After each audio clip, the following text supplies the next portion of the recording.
بسم الله الرحمن الرحيم بسم الله الرحمن الرحيم السلام عليكم ورحمة الله وبركاته إن الحمد لله نحمده ونستعينه ونستغفره ونعوذ بالله من شرور أنفسنا وسيئات أعمالنا من يهده الله فلا مضل له ومن يضلل فلا هادي له أشهد أن لا إله إلا الله وحده لا شريك له وأشهد أن محمدا عبده ورسوله لا نبي بعده اللهم صل وسلم وبارك على عبدك ونبيك محمد وعلى آله وصحبه ومن اهتدى بهديه إلى يوم القيامة قال الله جل وعلا يا أيها الذين آمنوا اتقوا الله حق تقاته ولا تموتن إلا وأنتم مسلمون يا أيها الناس اتقوا ربكم الذي خلقكم من نفس واحدة وخلق منها زوجها وبث منهما رجالا كثيرا ونساء واتقوا الله الذي تساءلون به والأرحام إن الله كان عليكم رقيبا يا أيها الذين آمنوا اتقوا الله وقولوا قولا سديدا يصلح لكم أعمالكم ويغفر لكم ذنوبكم ومن يطع الله ورسوله فقد فاز فوزا عظيما أما بعد إخوة الإيمان رحمني ورحمكم الله الحمد لله segala puji bagi Allah Subhanahu wa taala Ar-Rahman Ar-Rahim. Allah Subhanahu wa taala yang memuliakan kita dengan dinul Islam. Allah Subhanahu wa taala yang senantiasa memuliakan hamba-hambanya yang istiqamah di atas agama ini di kehidupan dunia sebelum di kehidupan akhirat. Siapapun yang istiqamah di atas Al-Quran dan sunnah Nabi sallallahu alaihi wasallam, semakin dia paham Quran, semakin dia paham sunnah Nabi sallallahu alaihi wasallam, semakin dia memiliki izzah, semakin dia memiliki kemuliaan. Karena Allah Subhanahu wa taala mengaitkan kemuliaan ini dengan Al-Qur'anul Karim dan sunnah Nabi sallallahu alaihi wasallam. Sebagaimana Nabi sallallahu alaihi wasallam beliau bersabda, "Innallaha yarfa'u bihadzal Qur'an aqwaman wa yadh'u bihi akharin." Sesungguhnya Allah Subhanahu wa taala mengangkat dengan Al-Quran ini banyak kaum dan merendahkan banyak kaum yang lainnya karena Al-Quran. Pernah sekali Umar bin Khattab radhiyallahu anhu ketika di Taif, beliau bertanya, "Man amirukum?" Ketika sampai di Taif beliau bertanya, "Siapa yang menjadi amir kalian?" Maka orang-orang Taif mengatakan Ibnu Abza. Man Ibnu Abza? Mereka mengatakan Ibnu Abza. Siapa Ibnu Abza? Maula min mawalina. Ibnu Abza adalah seorang budak yang kita merdekakan dan kemudian kita jadikan sebagai amir. Umar bin Khattab bertanya, "Amirukum maula?" Mantan budak kalian angkat menjadi amir, menjadi pemimpin? Orang Arab ini, mereka ini punya asabiyah, punya fanatik. Mereka harus mengangkat pemimpin, mereka harus punya nasab. Mereka tidak mau mengangkat yang tidak punya nasab. Maka Nabi SAW ketika menyebutkan nanti di akhir zaman, fa innahu man ya'ish minkum ba'di fasayara ikhtilafan katsira, di antara kalian akan melihat banyak perselisihan. Nabi SAW beliau berpesan, alaikum bisunnati wa sunnatil khulafa'ir rasyidin al-mahdiyyin min ba'di tamassaku biha wa 'addu 'alaiha bin nawajidh. Terus kemudian Nabi SAW juga berpesan, wa in ta'ammara alaikum abdun habashi, wa in ta'ammara alaikum abdun habashi, walaupun kalian dipimpin oleh seorang abad, seorang budak dari Habasyah. Ini menunjukkan terbolak-baliknya urusan di akhir zaman. Bagaimana seorang abad, seorang budak jadi amir. Al-Imam Nawawi rahimahullah menyebutkan dalam syarah Muslim, maksudnya adalah walaupun engkau nantinya dipimpin oleh seorang budak, yang artinya mustahil seorang budak menjadi pemimpin kecuali dengan cara yang zalim, menguasai, menipu dengan cara tertentu sehingga seorang budak menjadi amir. Karena di antara syarat sebagaimana syaratnya khilafah, al-khilafatu min Quraisy, sebagaimana sabda Nabi SAW dalam banyak hadis yang mutawatir. Dan Ibnu Abza ini seorang budak yang dimerdekakan. Kemudian dijawab oleh orang-orang Taif, innahu qari'un liqitabillahi wa 'alimun bil fara'id, bahwa dia paham Al-Quran, hafiz Quran, dan dia mengerti ilmu fara'id. Maka Umar bin Khattab radhiyallahu anhu beliau mengatakan, amma amirukum amma nabiyyukum sallallahu alaihi wasallam qad qala innallaha yarfa'u bihadzal qur'ana aqwaman wa yadh'u bihi akharin. Sedangkan Nabi kalian sallallahu alaihi wasallam telah bersabda, sesungguhnya Allah Subhanahu wa taala memuliakan dengan Al-Qur'an ini banyak kaum, banyak manusia, dan merendahkan banyak manusia karena menghinakan Al-Qur'an. Ikhwatal iman rahimani wa rahimakumullah, maka antum perhatikan di setiap zaman, di setiap waktu, Allah Subhanahu wa taala selalu mengiringkan al-izzah dan kemuliaan itu dengan Al-Qur'anul Karim. Dan sebagian orang-orang munafik di masa Rasulullah sallallahu alaihi wasallam, mereka mengira bahwa mereka lah sadat, mereka lah para pemimpin, tuan-tuannya yang berkuasa di kota Madinah. Maka di dalam salah satu jihad mereka sampai mengatakan, sebagaimana Allah Subhanahu wa taala abadikan di dalam surat Al-Munafiqun ayat 8, yaquluna la in raja'na ila al-madinati la yukhrijanna al-a'azzu minha al-adhal walillahi al-izzatu walirasulihi walilmu'minin walakinnal munafiqina la ya'lamun. Mereka berkata, nanti kalau kita pulang ke kota Madinah, al-a'az, orang-orang yang termulia, yang terhormat di kota Madinah akan mengusir orang-orang yang adzal, yang hina, yang rendah. Maksud mereka, munafiqin inilah orang-orang yang terhormat, yang mulia, mukminin yang dianggap orang-orang yang hina. Allah Subhanahu wa taala menegaskan, walillahil izzatu walirasulihi walilmu'minin walakinnal munafiqina la ya'lamun. Sedangkan izzah, kemuliaan itu milik Allah Subhanahu wa taala dan rasulnya dan orang-orang beriman. Namun orang munafik itu tidak mengetahuinya. Ikhwatal iman rahimani wa rahimakumullah, maka Umar Ibn Al-Khattab radhiyallahu an ketika Filistin berhasil diduduki oleh kaum muslimin, beliau mengucapkan kalimat yang begitu diabadikan dalam sejarah ketika Abu Ubaidah Ibn Al-Jarrah radhiyallahu anhu meminta kepada Amirul Mukminin, karena Umar bin Khattab memasuki Al-Aqsa dengan menuntun kudanya dan sandalnya dikempit. Ya, sandalnya dikempit dan kudanya dituntun dengan pakaian yang lusuh masuk ke kota Madinah, masuk ke kota Al-Aqsa, ke Quds. Sedangkan tokoh-tokohnya Nasara ini dengan jubah-jubah penghormatannya untuk menghormati kedatangan Amirul Mukminin dengan jubah-jubahnya yang mewah. Abu Ubaidah melihat tampilan sederhana sang khalifah ini, dia datang menghampiri Amirul Mukminin. Ya Amirul Mukminin, apa tidak ganti baju dulu? Ya, pakai penampilan yang lebih rapi dan yang lain sebagainya. Ini di hadapan kibarnya Nasara, ini pembesarnya Nasara. Kata Umar bin Khattab, wallah, kalau bukan inti yang ngomong anak akan cambuk, kata dia. Karena inti ya Abu Ubaidah aminu hadhil ummah, yang dijamin surga oleh Nabi SAW. Kalau bukan inti anak akan hukum. Innallaha, kemudian Umar menjawab dengan suara yang lantang, innallaha a'azzana inna kunna aqwamun adzallin, bahwa dulu kita adalah kaum yang hina. Adzalla qaumin fa'azzana Allahu bil Islam. Kita dulu orang-orang yang hina, tidak ada nilainya. Bangsa Arab sebelum Islam apa nilainya? La syai'. Antum lihat Jazirah Arab ini tidak pernah ada yang menjajah. Di antara hikmah kenapa Allah turunkan Islam di kota Makkah, tidak ada seorang pun, satu suku pun, Persia atau Romawi atau yang lainnya, punya hasrat untuk menjajah Makkah atau Jazirah Arab. Tidak ada apa-apanya. Ya, la syai', tidak ada nilainya sama sekali. Mereka untuk mempertahankan hidup, mereka melakukan perjalanan rihlat asy-syita'i was-saif, perjalanan musim dingin, musim panas yang Allah Subhanahu wa taala abadikan. Itu yang membuat mereka bertahan hidup. Tidak ada nilainya sama sekali. Mereka memiliki semangat doyan perang satu dengan yang lainnya, perang suku, tapi jarang menang kalau melawan yang lain. Dan itu pun diabadikan dalam sejarah. Ketika Abraha menyiapkan pasukannya, semua qabail Arab ini, kabilah-kabilah Arab mencoba menghadang pasukannya Abraha. Ada yang menang? Tidak ada satupun yang bisa menang melawan tentaranya Abraha ini. Semuanya hancur, semuanya kalah, semuanya jadi tawanannya Abraha. Namun apa yang terjadi setelah Islam? Apa yang terjadi setelah Islam? Ditakuti oleh Persia, ditakuti oleh Romawi. Umar bin Khattab radhiyallahu tidak nunggu lewat generasi, Islam ini, Persia, Kisra, tentara yang paling ditakuti zaman itu, yang paling ditakuti, tandingannya Romawi.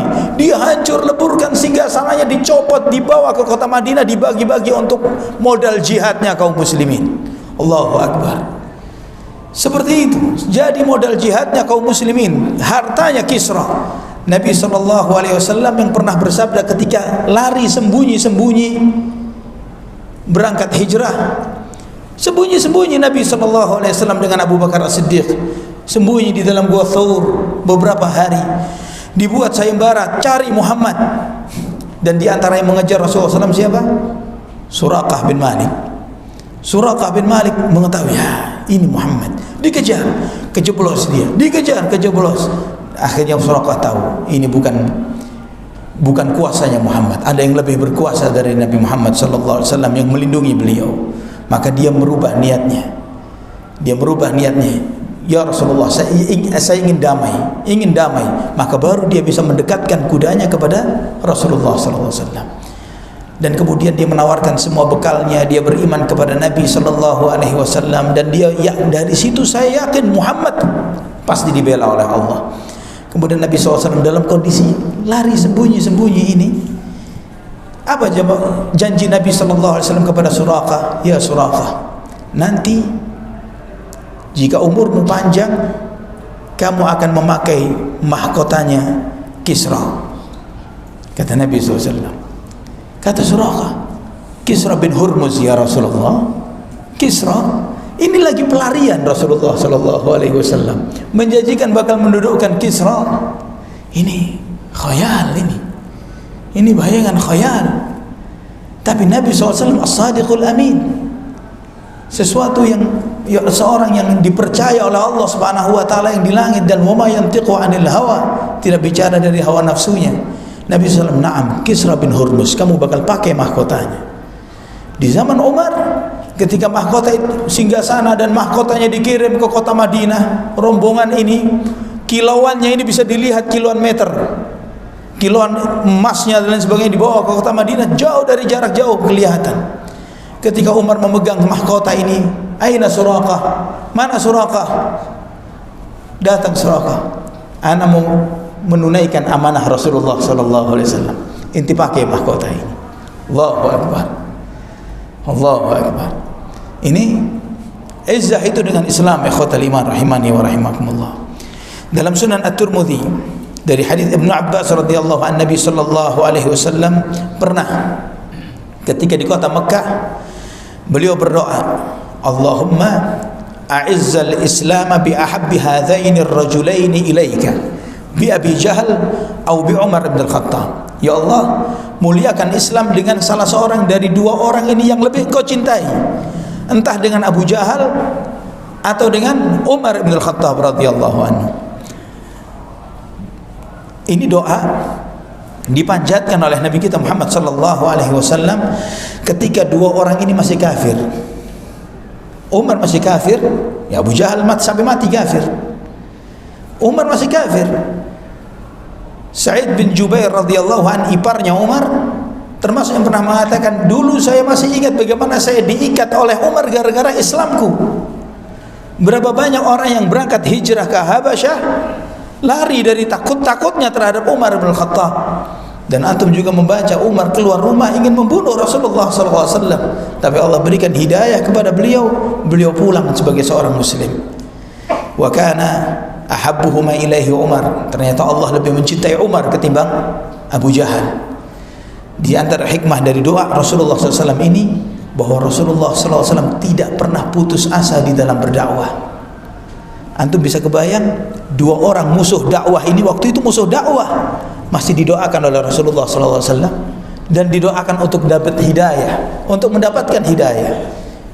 Mungkin kalau doa kita menghadapi musuh dakwah, Allahumma la'an fulan, Allahumma la'an fulan, dilaknat habis dalam doa. Tapi Nabi Rasulullah SAW, ya Allah beri hidayah Abu Jahal atau Umar bin Khattab, beri hidayah. Yang mana yang kau beri, yang lebih engkau cintai, ya Allah, muliakan Islam dengan salah satu dari dua orang ini. Ini tidak pernah kebayang di antara kita kaum muslimin saat ini untuk mendoakan musuh dakwah. Allahu Akbar. Menurut kita mustahil, tapi apa yang mustahil bagi Allah Subhanahu wa taala? Mungkin sebagian kita enggan untuk mendoakan misalnya Benyamin Netanyahu. Siapa yang mau mendoakan Benyamin Netanyahu? Iya. Tapi jika Allah memberikan hidayah, siapa yang menghalangi jika Allah memberikan hidayah? Tentara Amerika sekarang banyak yang masuk Islam. Banyak masuk Islam. Dan perkembangan Islam ketika kita di negeri ini, negeri mayoritas Islam, banyak dikhawatirkan dengan kristenisasi. Ternyata di negara-negara barat, di negara-negara di Amerika, di Eropa dan lain sebagainya, Islam berkembang luar biasa. Islam berkembang luar biasa. Antum perhatikan rekaman-rekaman sholat tarawih Ramadan kemarin.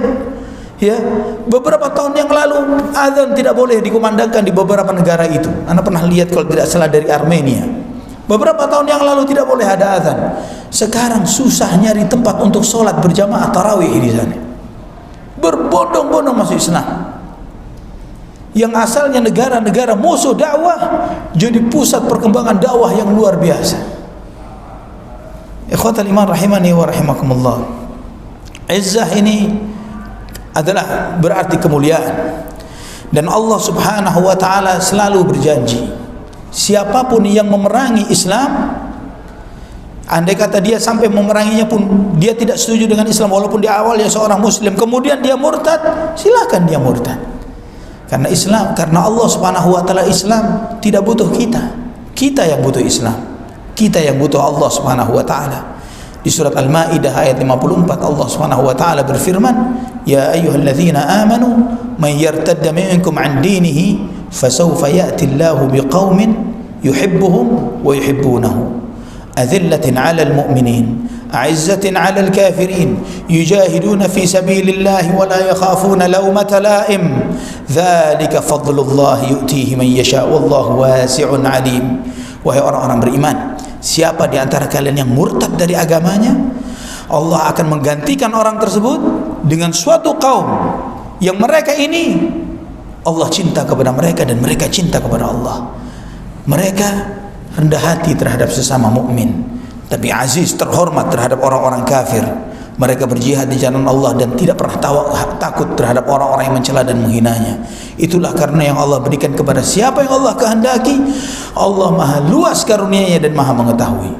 Ini jaminan dari Allah. Andai kata ada 1, 2, 3, 5, 10, 100 yang murtad dari Islam, gantinya Allah akan mendatangkan yang masuk Islam orang-orang yang jauh lebih berkualitas daripada yang murtad itu tadi. Dan ini real, ini waqi'. Antum jika perhatikan, alhamdulillah anak kebetulan juga sering ngurusi urusan mu'alaf dan nasara ini. Anak pembina Mu'alaf Center Indonesia, pendiri dan pembina yayasan itu. Alhamdulillah, jika kita perhatikan mereka-mereka yang murtad, yang katanya saya dulunya ustaz, saya dulunya ustazah, saya qari'ah. Ketika anak coba kirim orang untuk ngetes, coba kirim, dihubungi dia, direkam, ya tes. Tanya ngaji, tolong bacakan surat Al-Fatihah. Kif yang katanya ustaz tapi Al-Fatihah enggak hafal? Ya, mantan ustaz tapi Al-Fatihah tidak hafal. Ketika coba bacakan ayat kursi, enggak hafal, ataupun baca dengan belepotan tajwidnya dan sebagainya. Kelihatan kepalsuannya. Kebohongannya sangat kelihatan dari mereka-mereka yang dulunya katanya ustaz, kiai lah apalagi, bohong semuanya. Sebaliknya, ketika kita menerima sebagian mereka-mereka yang masuk Islam, kita dapat orang-orang yang luar biasa yang berkualitas. Yang mereka orang-orang yang hebat, yang mereka ini paham banget dengan agama mereka dan menghadapi mereka dengan luar biasa. Tidak ada seorang pun bisa menghadapinya dari kalangan Nasara. Ini mantan-mantan pendeta cukup banyak. Nama-nama yang ada bersama kita dalam berdakwah saat ini, di antaranya yang belum lama ini meninggal, rahimahullah, Ustaz Insan Mokoginta rahimahullah. Yang meninggalnya subhanallah Allah buktikan, meninggal dalam keadaan salat, ya, sedang salat maghrib, selesai salam meninggal dunia, rahmatullah alaihi rahmatan wasi'ah. Insan Mokoginta paling ditakuti oleh orang-orang Nasrani rahimahullah. Berapa banyak pendeta yang masuk Islam karena beliau. Anda pernah ketemu sama beliau sekali waktu dia nuntun seorang doktor pendeta. Alhamdulillah saat ini baru masuk Islam. Diislamkan oleh beliau, seorang doktor Nasara. Dan dokter ini ngaku bahwa saya belajar Islam sudah sekian tahun, tapi saya belum ingin masuk Islam karena saya mendapatkan fasilitas sebagai pendeta begini begitu. Namun saya diingatkan dengan usia saya dan seorang sudah cukup sepuh. Akhirnya dia memeluk Islam. Ikhwatal iman rahimani wa rahimakumullah. Dan Allah Subhanahu wa taala datangkan kaum ini yuhibbuhum wa yuhibbunahu. Allah cinta kepada mereka, mereka cinta kepada Allah. Mereka rendah hati terhadap sama mukmin dan memiliki kehormatan dan kemuliaan terhadap orang-orang kafir. Mereka berjihad di jalan Allah dan tidak takut terhadap celaan siapapun yang mencela mereka. Itulah karena yang Allah berikan kepada siapa yang Allah kehendaki, dan Allah Maha luas dan Maha mengetahui. Ikhwatal iman rahimani wa rahimakumullah. Allah Subhanahu wa taala mengingatkan juga dalam surat An-Nisa ayat 139, alladzina yattakhidhuna al-kafirina awliya'a min dunil mu'minin ayabtaghuna 'indahumul 'izzah fa innal 'izzata lillahi jami'a. Sebagian orang-orang beriman, kaum muslimin, yang menjadikan orang-orang kafir sebagai pelindung dan penolong-penolong mereka. Ayabtaghuna 'indahumul 'izzah, apakah mereka mengharapkan kemuliaan dari sisi orang-orang kafir itu? Fa innal 'izzata lillahi jami'a, kemuliaan itu tidak ada pada mereka. Kemuliaan itu adalah di sisi Allah Subhanahu wa taala. Ikhwatal iman rahimani wa rahimakumullah. Sebagian orang-orang munafik, mereka mencoba mengharapkan kemuliaan itu dengan dekat dengan orang-orang kafir. Di zaman Nabi sallallahu alaihi wasallam, orang-orang munafik di kota Madinah mencoba menjalin hubungan dengan tokoh-tokoh musyrikin Quraisy dan juga orang-orang Yahud yang ada di kota Madinah, dengan harapan jika nanti umat Islam kalah, mereka menonjol, mereka dimenangkan. Mereka berharap kapan umat Islam ini kalah, maka mereka akan diangkat sebagai pemimpin oleh orang-orang musyrikin itu, oleh koalisi-koalisi mereka. Allah Subhanahu wa taala mengingatkan, ayabtaghuna 'indahumul 'izzah, apakah mereka mengharapkan kemuliaan di sisi Allah Subhanahu wa taala? Di sisi mereka, fa innal 'izzata lillahi jami'a, sedangkan kemuliaan itu hanyalah milik Allah Subhanahu wa taala. Ikhwatal iman rahimani wa rahimakumullah. Allah Subhanahu wa taala mensifatkan di dalam surat Al-Munafiqun tadi, kemuliaan itu adalah milik Allah, milik Rasulnya, dan orang-orang beriman. Maksudnya adalah bahwa Allah Subhanahu wa taala berjanji akan memenangkan agamanya, akan memuliakan agamanya di atas semua agama. Dan ini adalah hak, ini adalah benar. Walaupun dalam kondisi sekarang kita melihat bahwa umat Islam ini dianggap lemah, tidak punya daulah, tidak punya persenjataan, tidak punya pasukan perang dan lain sebagainya, dianggap lemah, tapi tidak dalam ilmu dan hujjah. Tidak dalam ilmu dan hujjah. Karena Islam ini menang dengan dua hal. Yang pertama dengan ilmu, yang kedua dengan senjata. Mana yang didahulukan? Ilmu. Maka walaupun Nabi SAW dalam kondisi lemah di kota Mekkah, tidak kalah dalam hujjah dan ilmu. Dan kemudian kaum muslimin di masa lemahnya tidak kalah dengan hujjah dan ilmu. Seperti zaman kita saat ini, semua ideologi apapun itu, ya, mau ajaran agama di luar Islam atau ideologi seperti sosialisme, liberalisme dan yang lainnya, jika berhadapan dengan ajaran Islam, mereka pun pasti kalah dalam hujjah, dalam ilmu dan dalil, dalam banyak hal. Maka antum jika melihat dialog-dialog kaum muslimin misalnya dengan ateis, dengan kaum liberalis dan yang lain sebagainya, mereka banyak hal mereka sudah tidak bisa menghadapi hujahnya kaum muslimin, hujahnya umat Islam. Apalagi di luar Islam, apapun agamanya, antum tidak akan pernah temukan satupun akidah ajaran di muka bumi sesederhana dan sebenar Islam. Tidak pernah ada, tidak akan pernah ada. Anak pernah sekali waktu beberapa tahun yang lalu ada orang tua datang mengeluhkan karena anaknya murtad dan tidak tanggung-tanggung murtadnya, mengumumkan jadi ateis.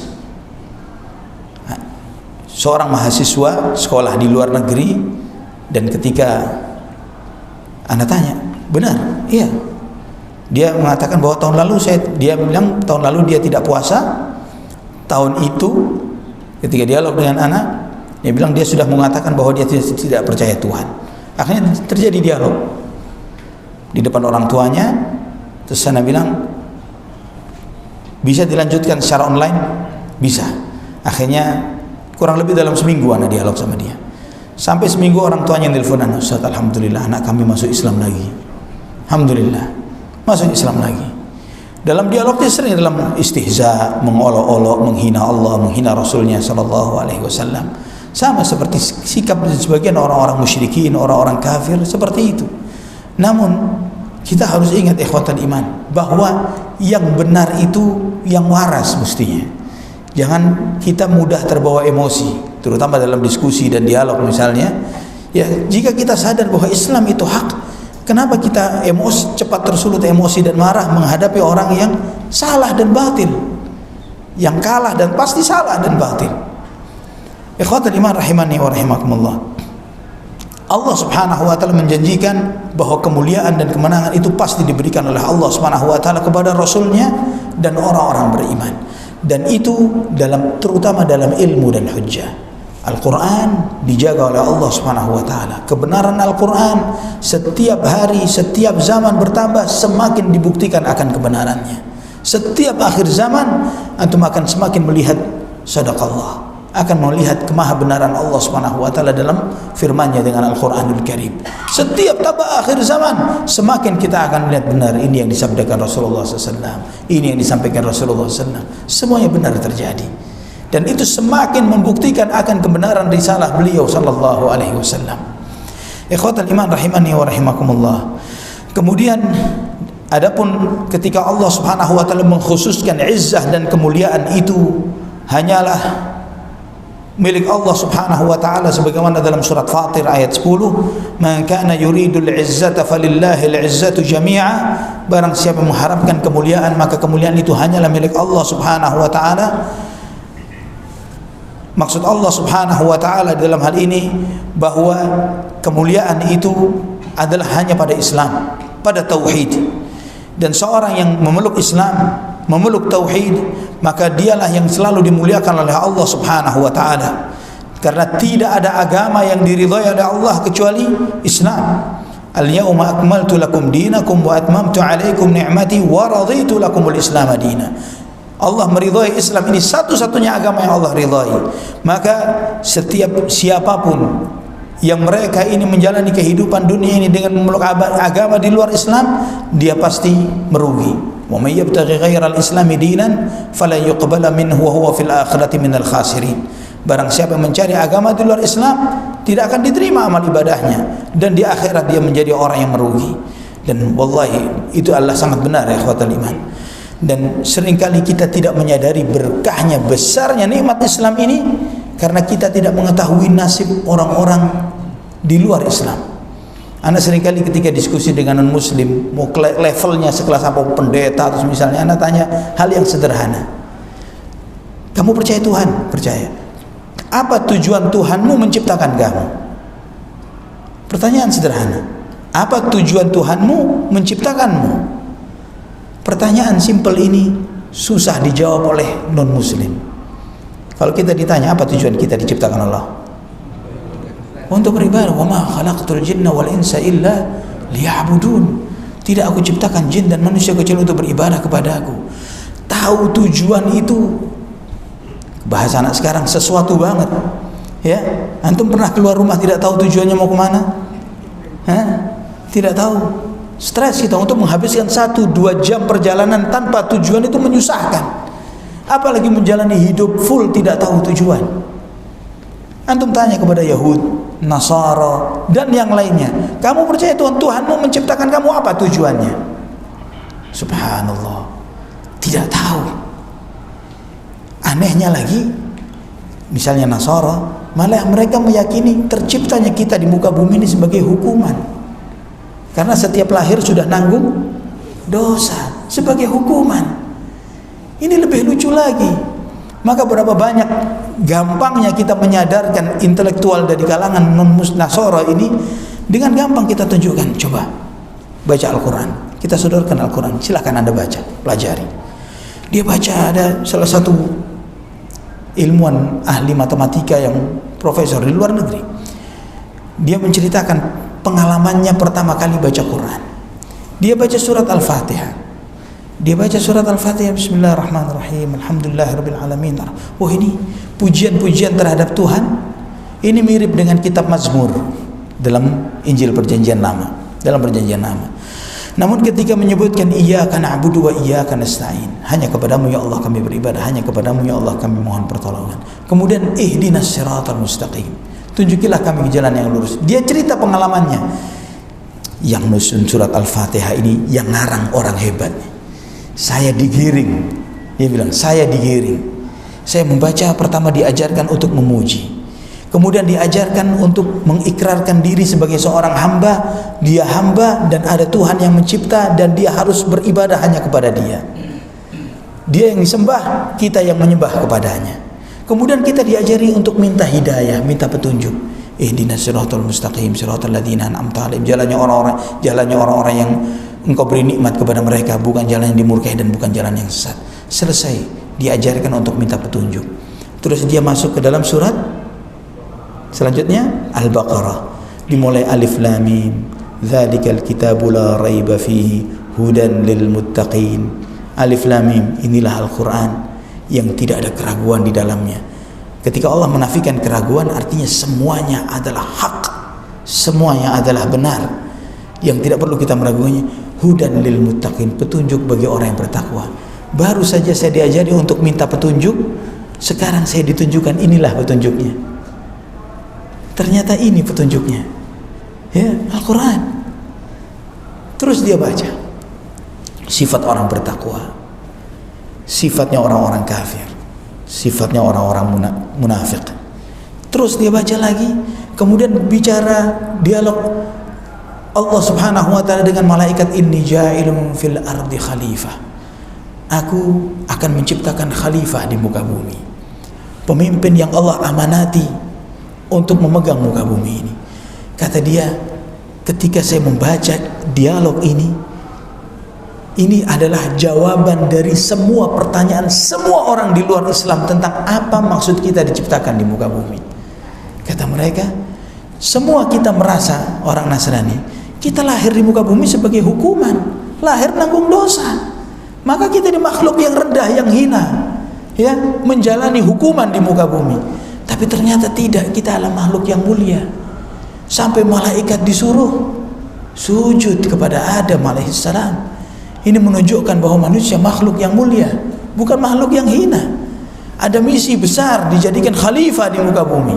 Subhanallah, ini jawaban. Ya, ternyata ada amanah yang Allah.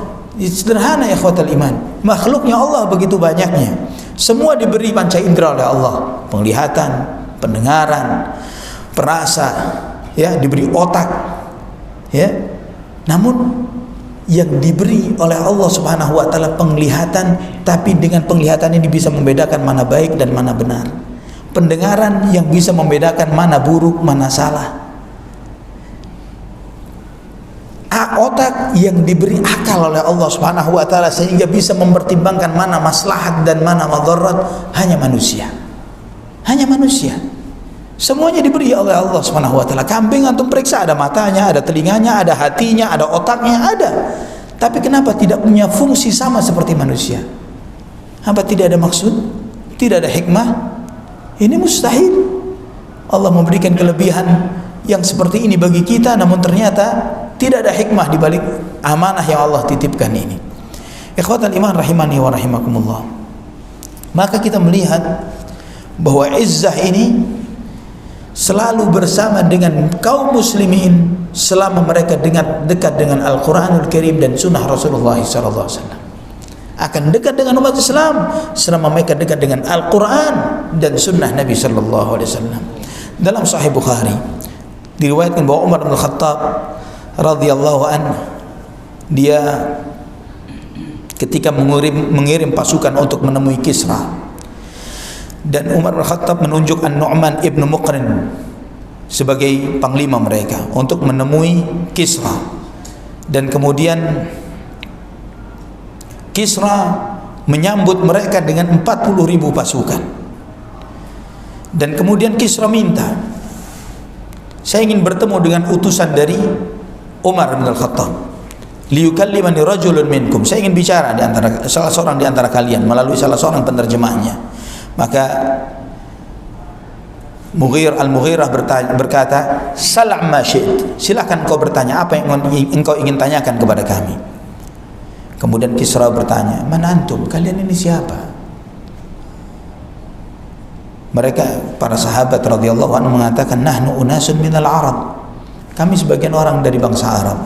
"Kunna fi syaqa'in sadid wa bala'in syadid. Namussul jilda wan nawa minal ju' wa nalbasul wabar wasy'ar. ونعبد الشجر والحجر فبين نحن كذلك إذ بعث رب السماوات ورب الأرضين تعالى ذكره وجلت عظمته إلينا نبيا من أنفسنا نعرف أباه وأمه فأمرنا نبينا رسول ربنا صلى الله عليه وسلم أن نقاتلكم حتى تعبدوا الله وحده أو تؤدوا الجزية فأخبرنا نبينا محمد صلى الله عليه وسلم عن رسالة ربنا أنه من قتل منا صار إلى الجنة في نعيم لم يرى مثله قط ومن بقي منا ملك رقابكم." Kata Al-Mughirah, kami adalah sebagian dari bangsa Arab. Dulu kami sangat miskin, sangat menderita hidup kami. Tidak seringkali kami bahkan untuk menahan lapar, kami mengisap dari kulit atau biji-bijian karena menahan lapar. Dan kami memakai pakaian dari kulit binatang. Kami menyembah pepohonan dan batu. Ketika kami dalam kondisi yang seperti ini, Rabbul Alamin, Tuhannya langit dan bumi, mengutus kepada kami seorang nabi yang kami kenal abah dan uminya. Kami kenal ayah dan ibunya. Dan nabi itu utusan Tuhan kami mengatakan, memerintahkan kepada kami untuk memerangi kalian agar kalian beribadah hanya kepada Allah Subhanahu wa taala saja, atau jika kalian tidak mau beribadah kepada Allah saja, tidak mau masuk Islam, kalian bayar jizyah. Dan Nabi SAW telah menyampaikan kepada kami sebuah risalah bahwa barang siapa di antara kami yang meninggal dunia di dalam membawa misi ini, kami akan masuk surga dalam sebuah kenikmatan yang tidak pernah kami lihat selama kami hidup. Dan barang siapa yang hidup di antara kami, kami akan berkuasa terhadap kalian. Subhanallah, para sahabat memegang yakin dengan janjinya Rasulullah SAW dengan sekuat-kuatnya. Karena itu mereka tidak pernah putus asa di dalam menjalani hidup, karena mereka tahu bahwa Nabi SAW la yakdzib, tidak akan pernah berbohong Rasulullah SAW. Antum membaca bagaimana Nabi SAW pernah ditanya, "Ya Rasulullah, biladur Rum atau Kisra awwalu ma tuftah?" Romawi atau Persia yang pertama ditaklukkan oleh kaum muslimin. Kemudian Nabi SAW menjawab, negaranya biladu Kisra awwalu ma tuftah. Negerinya Kisra pertama kali yang akan kalian kuasai. Baru setelah itu Romawi. Dan hadis ini sahih disebutkan oleh Syekh Al-Albani dalam hadis-hadis pertama dari kitab Silsilah Al-Hadits As-Sahihah. Dan subhanallah, Syekh Al-Albani ketika menjelaskan hadis itu, beliau mengatakan Allah Subhanahu wa taala kurang lebih 6 abad setelah Nabi SAW bersabda ini, melalui Muhammad Al-Fatih, Konstantin jatuh di tangan kaum muslimin sesuai dengan janji Nabi SAW. Dan tinggal janji satunya Romawi. Sebagaimana janji yang pertama pasti terjadi, demikian pula janji yang berikutnya pasti terjadi. Tidak mungkin tidak. Ikhwatal iman rahimani wa rahimakumullah. Contoh yang lainnya dalam Sahih Bukhari juga dari hadis Abdullah bin Mas'ud radhiyallahu anhu, ketika Sa'ad bin Mu'adz melakukan umrah di masa sebelum Fathu Makkah. Umrah sebelum Fathu Makkah, artinya Makkah di tangan kekuasaan orang-orang kafir. Dan Sa'ad bin Mu'adz ketika dia melaksanakan umrah, dia tinggal di tempatnya Umayyah bin Khalaf, tokohnya musyrikin. Karena Umayyah ini teman dengan Sa'ad bin Mu'adz. Ketika Umayyah mau ke negeri Syam, mesti tinggalnya juga di rumah Sa'ad bin Mu'adz di Madinah, di Yathrib, di Madinah. Maka Umayyah berkata kepada Sa'ad, "Kamu mau ngapain ke kota Mekah?" "Saya mau umrah. Saya mau umrah, mau ibadah." Maka kata Umayyah, kita tunggu. Kalau kamu mau tawaf, jangan sekarang. Masih banyak tokoh-tokohnya Quraisy yang ada di sekitar Ka'bah. Nanti kalau sudah matahari agak meninggi, tawaf pada waktu siang, mereka lagi istirahat, kamu tawaf sendirian. Maka Sa'ad pun mengiyai. Ketika tawaf, dia tawaf dengan menyuarakan talbiyahnya ahli tauhid, tahbiyahnya kaum muslimin, labbaik Allahumma labbaik, dengan takbir, tahmid, ya, dengan puji-pujian terhadap Allah Subhanahu wa taala, la ilaha illallah, Allahu akbar, dan seterusnya. Sampai Abu Jahal dengar. Man hadzal ladzi yatufu bil Ka'bah? Siapa ini yang tawaf di Ka'bah? Maka Sa'ad mengatakan, ana yang tawaf, kata Sa'ad bin Mu'adz. Sa'ad bin Mu'adz radhiyallahu an, kata para ulama ahli tafsir, ahli sirah seperti Imam Ibnu Qayyim rahimahullah, kedudukannya di kalangan muhajirin sama seperti Abu Bakar As-Siddiq radhiyallahu an. Di antara kalangan muhajirin yang paling disegani di kota Madinah, Sa'ad bin Mu'adz dan As'ad bin Zurarah radhiyallahu anhuma. Mereka masuk Islam. Ketika masuk Islam, dia mengatakan, saya hari ini beriman kepada Rasulullah SAW. Semua kaumku, wahai kalian semuanya yang ada di kota Madinah, siapapun kalian yang tidak mau ikut saya, jangan ngomong sama saya sampai mati, jangan ngomong. Akhirnya belum sore, semua satu Madinah masuk Islam. Ini Sa'ad bin Mu'adz radhiyallahu anhu, yang Nabi SAW bersabda ketika beliau meninggal dunia, ihtazza arshullahi bi mauti Sa'ad. Arsy Allah getar karena mautnya Sa'ad, meninggalnya Sa'ad radhiyallahu anhu. Ikhwatal iman rahimani wa rahimakumullah. Maka Sa'ad ketika mengatakan saat Abu Jahal mengatakan, tatufu bil Ka'bati aminan wa qad awaitu Muhammadan wa ashabah, kamu dengan santainya tawaf di keliling Ka'bah sedangkan kamu telah melindungi Muhammad dan para sahabatnya. Ya, kok bisa kamu melaksanakan tawaf ini dengan keamanan seperti ini? Naam, kata Sa'ad, ya, terjadi perseteruan dua orang ini. Maka Umayyah berkata kepada Sa'ad, la tarfa' sautaka ala Abil Hakam, jangan keraskan suaramu di hadapan Abu Jahal, fa innahu sayyidu ahlil wadi, pemimpinnya Makkah dia, jangan termeninggikan. Kemudian Sa'ad mengatakan, wallahi la in mana'tani an atufa bil bait la aqta'anna matjaraka bisyam.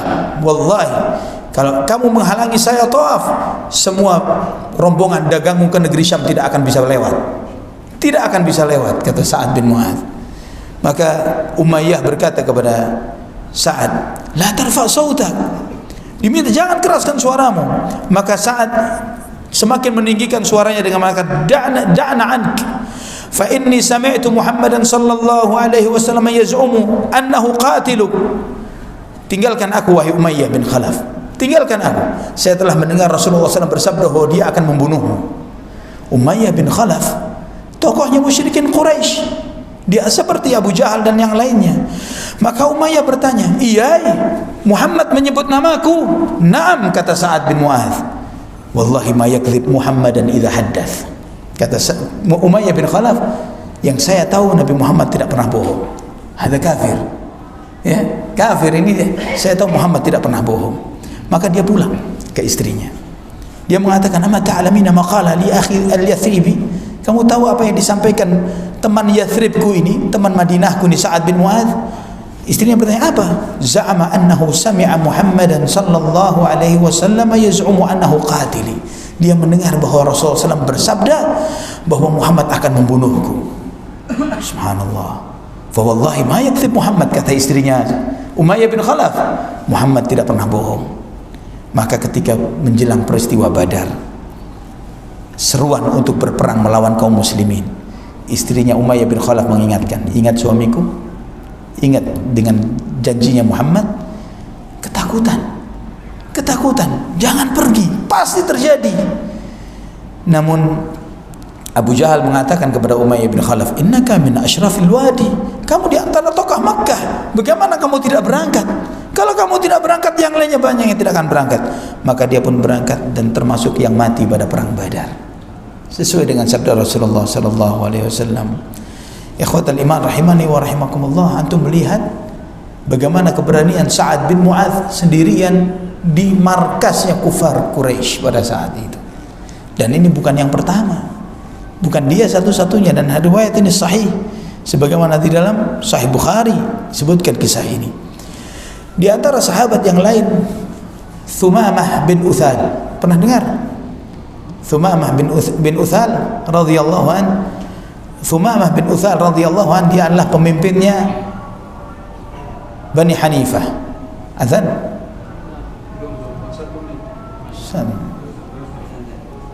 Seperti kemarin Anda pinjam waktunya pada Isya boleh ya, pada azan ya.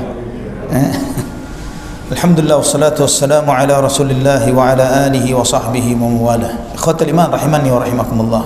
Thumamah radhiyallahu an adalah pemimpin dari Bani Hanifah di Najd, di daerah Riyadh saat ini. Suku Yamamah, sukunya Musailamah al-Kadzdzab. Ya, sukunya Musailamah al-Kadzdzab. Pemimpinnya adalah Thumamah. Thumamah ini masuk Islam yang kisahnya ajib. Dia ingin ke kota Mekkah untuk melaksanakan umrahnya masa jahiliyah, umrah cara jahiliyah, namun tertangkap oleh pasukannya kaum muslimin. Dibawa ke kota Madinah, diikat di salah satu tiang Masjid Nabawi agar dia mendengarkan bacaan-bacaan Al-Quran, siapa tahu mendapatkan hidayah. Sebagaimana kepala suku yang disegani, dan sebagian yang nangkap tidak kenal dengan Thumamah. Namun ketika Nabi SAW melihat, tahu. Nabi SAW bertanya, kalian tahu siapa yang kalian tangkap? Thumamah bin Uthal, rais, kepala sukunya Bani Hanifah. Kemudian Nabi SAW kemudian bertanya kepada Thumamah, apa yang bisa saya bantu? Kata Thumamah, ya Muhammad, kamu tahu darah saya mahal, kata Thumamah. Tidak takut kepada Rasulullah SAW, darah saya mahal. Jika kamu menumpahkan darah saya, kamu tahu resikonya. Dan jika kamu melepaskan saya, kamu pasti akan dibayar dengan pembayaran yang besar. Dibiarkan oleh Nabi, tidak dilanjutkan bicaraannya. Dibiarkan dia di Masjid Nabawi, diberikan apa yang dia butuhkan, makan dan minum dan sebagainya, dan supaya dia dengar ayat-ayat Al-Quran.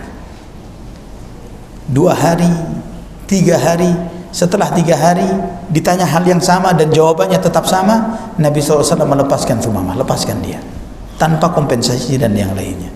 Namun Thumamah ketika pergi, selama 3 hari ini dia mendengar ayat-ayat Al-Quran, bacaan kaum muslimin dalam sholat dan lain sebagainya. Akhirnya dia pergi, dia balik lagi ke Nabi SAW dan syahadat.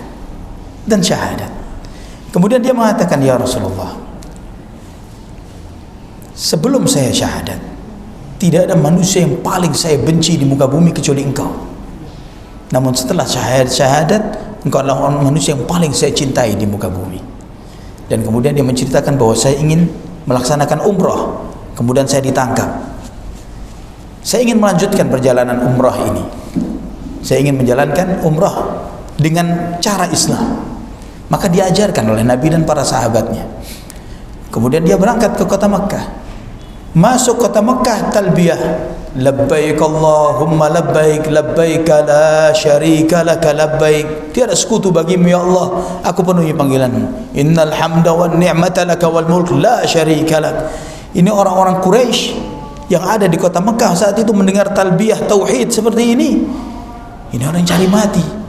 Cuman mereka tahu ini Thumamah, ini raisnya Bani Hanifah. Ada satu anak muda yang sok tidak kenal narik anak panah, ingin bunuh. Ditahan sama yang tua-tua. Stop, kamu tidak kenal ini orang siapa. Dia suppliernya sembako di kota Mekah. Suppliernya sembako di kota Mekah dia. Stop, jangan lanjutkan. Maka kemudian ketika dialog, kata Thumamah, saya sekarang beriman dengan Muhammad SAW. Dan saya dengar perbuatan kalian kepada Nabi Muhammad SAW. Rasulullah SAW ketika di Mekah pernah diembargo selama 3 tahun oleh orang-orang musyrikin Quraisy, sampai Nabi SAW dan Bani Hashim serta kaum muslimin kelaparan yang luar biasa pada masa embargo itu. Antum bisa membaca dalam kitab-kitab sirah yang luar biasa, sampai Nabi SAW dan Bani Hashim tidak tinggal di kota Mekah, mereka dikirim ke Syi'ib Bani Hashim. Jadi di lembah-lembah yang ada di sekitaran Mekah mereka tinggal di sana. Mereka makan, subhanallah, kalau antum membaca dalam sirah, di antaranya Sa'ad bin Abi Waqqas radhiyallahu anhu pernah sekali waktu kencing di saat itu, dia melihat kencingnya bukan terkena kepada batu, dan dia perhatikan ternyata terkena kulit. kulit itu digosok, dibersihkan, sudah terkena kencingnya, ya, kemudian dicelupkan dengan air, dihisap sama dia untuk menahan lapar, untuk menahan laparnya. Ini yang dialami oleh kaum muslimin, Rasulullah SAW dan para sahabatnya. Thumamah, saya tahu kalian berbuat seperti itu kepada Rasulullah SAW, dan saya berjanji sejak hari ini wahai bangsa Quraisy, tidak ada satu butir gandum masuk ke kota Mekah. Saya sumpah tidak akan ada satu butir gandum masuk ke kota Mekah. Allahu Akbar. Ini dinego, ditawar, bertahan Thumamah, tidak dikirim. Akhirnya mereka tahu tidak ada cara lain untuk meluluhkan hati Thumamah kecuali merendahkan diri mereka kepada Rasulullah SAW. Mereka datang kepada Nabi mengirim surat, ya Muhammad, engkau masih kerabat dengan kita, kasihani kami. Kami sudah mengalami kemiskinan, kefakiran, krisis gara-gara apa yang diperbuat oleh Thumamah. Minta kepada Thumamah untuk membuka embargonya terhadap kami. Karena perintah Nabi SAW maka disuplai lagi. Allahu Akbar. Ini izzatul Islam. Dan contoh tadi yaitu kisahnya Umar bin Khattab radhiyallahu an ketika dia masuk ke Palestina. Kita melihat ikhwatal iman bahwa Islam itu, kata Umar bin Khattab, kita ini dimuliakan dalam Islam. Nahnu qaumun a'azzanallahu bil Islam wa man yabtaghil izzata bighairi Islam nadhillu aw nudhallu. Kami adalah suatu kaum yang dimuliakan oleh Allah dengan Islam.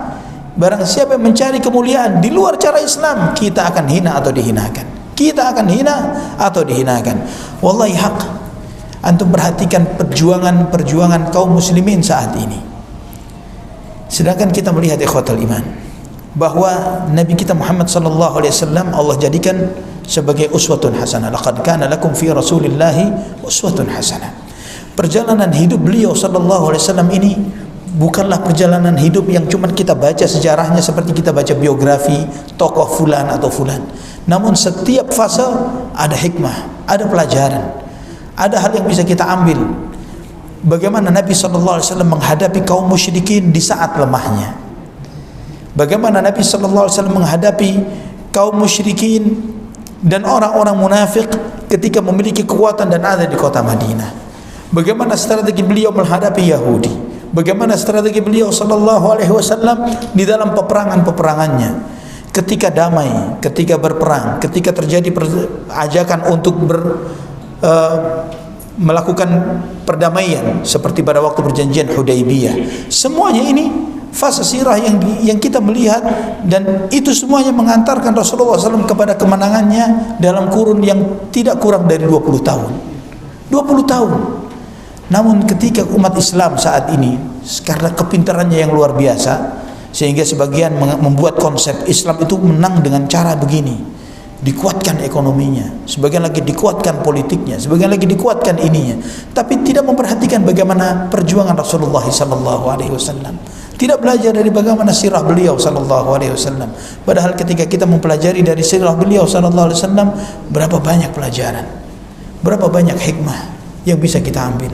Apakah pernah Nabi SAW ketika di kota Mekah membuat aksi teror misalnya, ya, nyulik berhala? Ada 360 berhala. Nyulik berhalanya musyrikin, kita culik yang A, besok yang B gitu misalnya. Atau melakukan perlawanan tertentu untuk menusuk, membunuh Abu Jahal atau ini, main culik, main bunuh. Apa pernah Nabi SAW melakukan itu? Apakah juga pernah Nabi SAW mengiyakan tawaran-tawaran negosiasi untuk seperti yang mereka tawarkan sehingga turunnya surat Qul ya ayyuhal kafirun? Ya, wahai Muhammad, sebentar kamu ikut kami, sebentar kami ikut kamu, sebentar kamu di gereja ini, sebentar kita di masjid. Ya, seperti sebagian kaum muslimin di zaman sekarang. Akhirnya tidak jelas keislamannya. Namun Nabi SAW dengan tegas sampai lakum dinukum waliyadin, dalam kondisi lemah, tapi ketegasan dalam bertauhid tetap harus dijaga.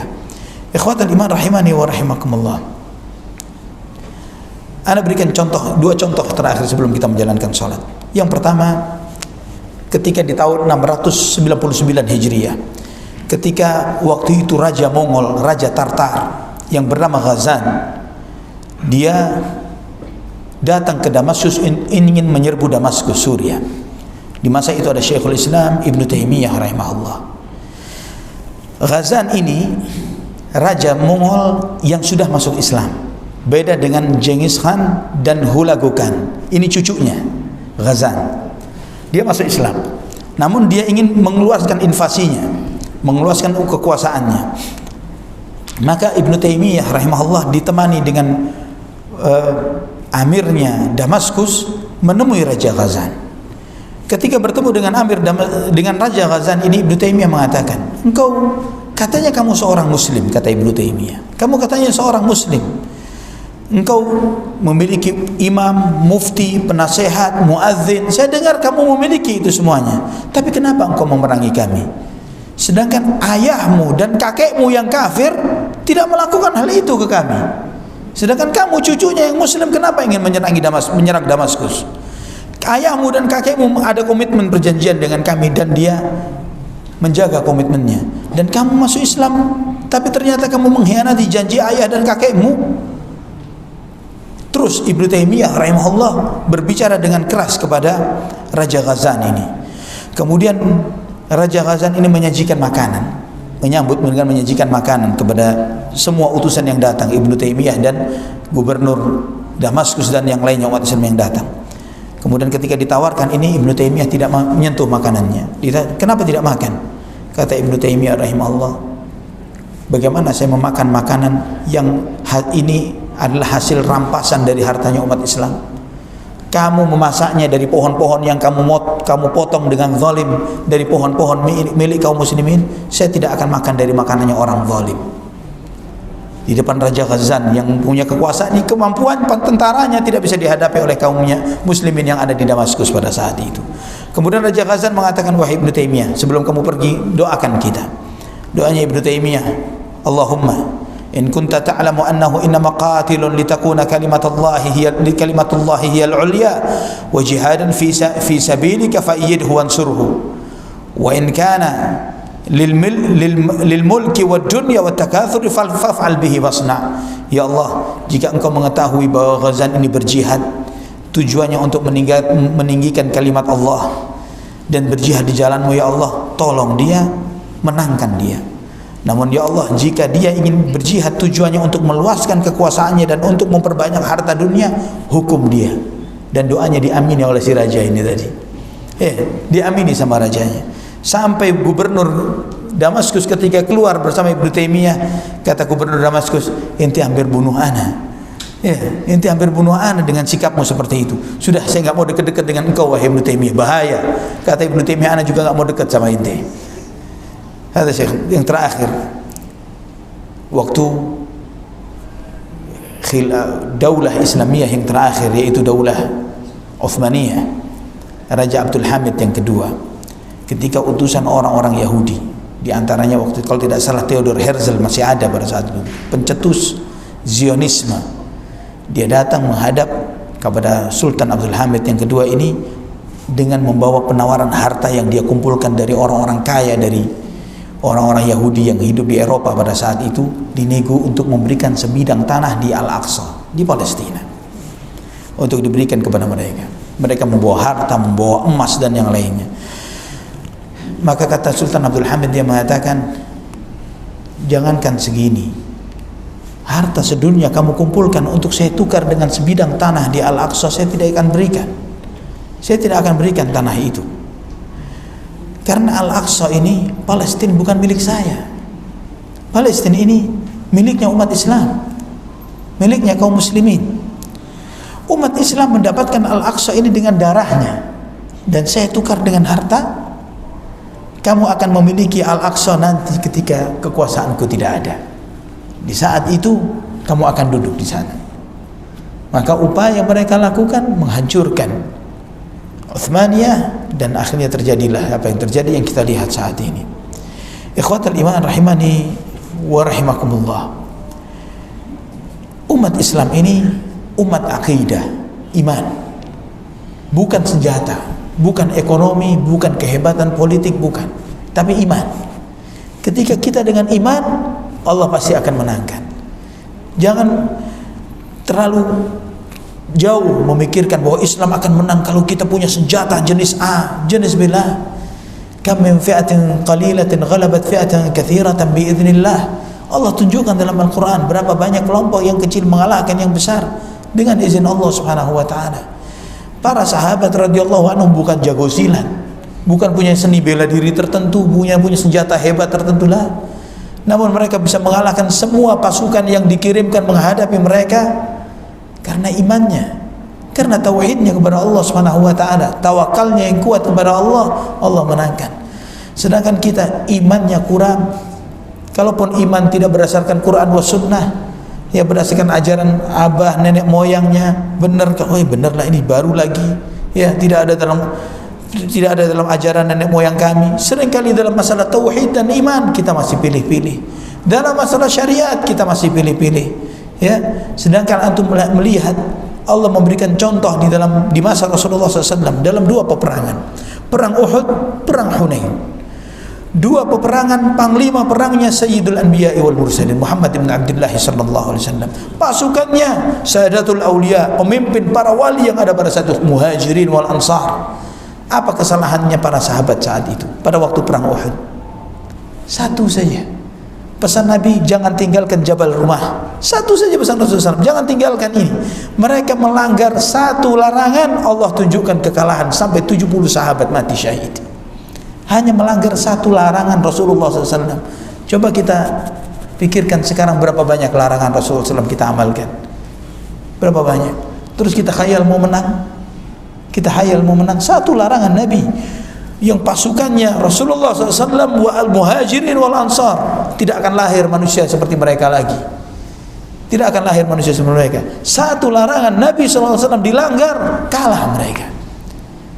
Pada waktu perang Hunain, wa yauma hunainin id a'jabatkum kathratukum falam tughni ankum syai'a. Ingatlah di peristiwa perang Hunain. Kalian terlalu bangga dengan jumlah banyaknya kalian. Apa ada nilainya? Tidak ada nilainya. Tidak ada nilainya. Jumlah yang banyak. Karena ujub merasa kita umat yang besar. Karena ujub saja masuk ke dalam hati sebagian kaum muslimin. Kocar kacir pasukan itu hanya tersisa 100-an orang.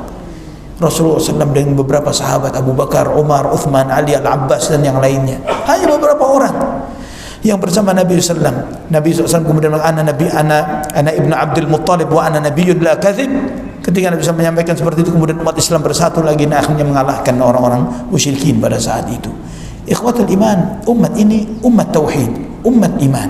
Jika kita perbaiki tauhid kita, iman kita, pasti Allah menangkan. Namun ketika kita jauh dari itu, jauh dari keimanan yang diajarkan oleh Allah Subhanahu wa ta'ala dan Rasulnya, maka kemenangan yang kita hayalkan masih berupa hayalan, tidak akan mendapatkan kemenangan itu. Allahul musta'an, wala haula wala quwwata illa billah. Ini kesempatan kajian kita. Pada kesempatan ini kita membahas bahwa al-izzah itu adalah dengan Islam, mulia dengan Islam, dan Islam itu rujukannya dua, tidak ada lebih dari itu, Quran, sunnah Nabi Muhammad sallallahu alaihi wasallam.